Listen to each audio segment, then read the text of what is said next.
Okay, time to prep this for printing, and we're almost to the painting stage. So I'm flattening it by turning it into a JPEG image, and if you were in Photoshop, you would just merge it.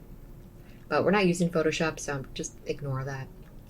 And I put the size of my canvas in, and I'm just putting my JPEG image that I flattened into Canva.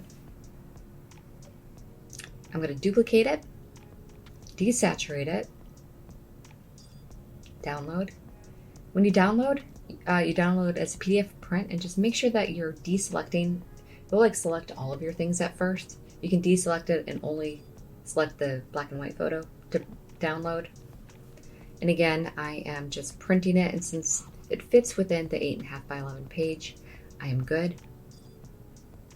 At this moment in time, I am actually swatching my colors out now because I did not use the Almost Famous swatch before. I ended up just I used it as like inspiration, but I didn't have a set swatch. So now that everything has been flattened with the JPEG image, now I can go in and swatch out with this painting, with the colors I would need for this painting.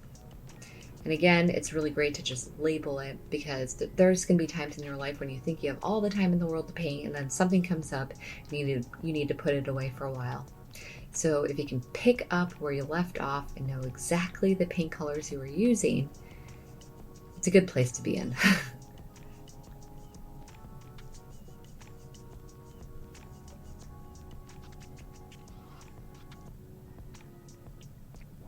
I didn't have this yellow, so actually what I ended up doing is like looking at the Pyrrole orange, and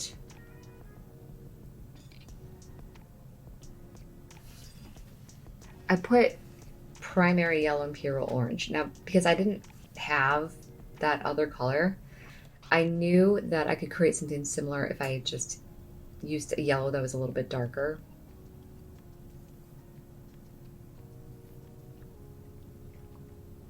Okay, so I have Quinacridone Magenta. I think this is a really good paint color to have on your, like, in your toolbox. It's one that kind of pops up a lot for me, this magenta, because it is such a modern color.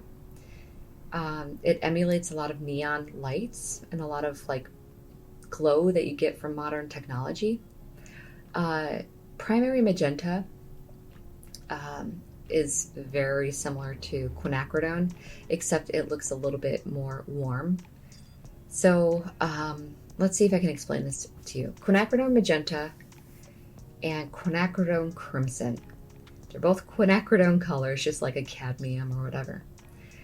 The magenta is cooler in color. It's more like purple, violet, and the quinacridone crimson is more warm, like redder. And I have two of those. I have both those colors, and it helps me so much with these like modern type neon lights where I'm trying to create like value, make something look a little bit more three-dimensional, where in like if I have a neon glow on somebody, I use the quinacridone crimson on the highlight part of their face, and I use the quinacridone magenta on the shadow part because that's cooler, and the crimson is warmer. These are things that you can think about with your paintings, but if you're new to painting, you're probably like, what is she talking about?